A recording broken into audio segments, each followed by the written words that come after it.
Just like anyone else, Tanya and I like convenience takeaway or fake away foods that we can just pull out the freezer and chuck in the oven or the deep fryer or whatever, right? So today I'm making onion rings, because what we don't like doing is paying £4 for a bag with less than 20 in it when we can get a bag of onions for 80p. On this particular day I had 2 bags of onions, and so why £1.60 was going to make that many onion rings, put that much diced onion in the freezer, and those peels, again offcuts, are going to be used for dried powder. Waste not, want not. So first off, I'm going to sort out my breadcrumbs, and I'm adding chives and a little bit of mixed herbs. Now I've already floured some stuff in the last few days, so I'm just adding more flour to what I already have. And then I'm going to crack 10 eggs and add some water to it just to thin it out a bit, but also so that it's okay to use. Then clean your table.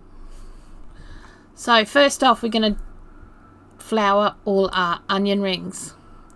Now I made a bit of a boob at the beginning of doing this, and I only did a single layer of the flour and egg mix before I did the breadcrumbs. Double dip. Okay, this is a time where you need to double dip. Not double dip the crumbs, but double dip the flour and the egg. Okay, so flour, egg, crumb. That's how we do it, okay? Then you're going to get a better crumb. These are okay, and that's fine, and they're still edible, and we'll still get through them. But if you double dip them, you're going to get a better crumb on them. Now when it comes to the seasonings in the flour and stuff, I tend to put the onion powder and garlic powder in the flour part, and then chives and stuff afterwards. Enhances the onion without overpowering it, and then they go into the freezer in single layers on baking trays overnight, and then into baggies. I've actually run out of silicone bags, big ones. I've done so much in the last few days or last couple of weeks that I have run out of bags. So I'm going to have to use these. Now I've had these bags for like 5 years, and I'm trying to get through them. And as I get through another box, I buy another set of the silicone bags.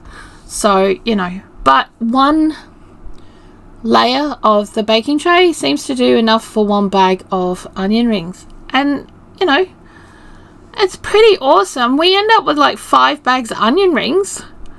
They're $4 each in the shop. And it cost me £1.60 for the onions, and we got 5 bags of onion rings, not to mention the diced onions, which you will see tomorrow. See, every bit counts.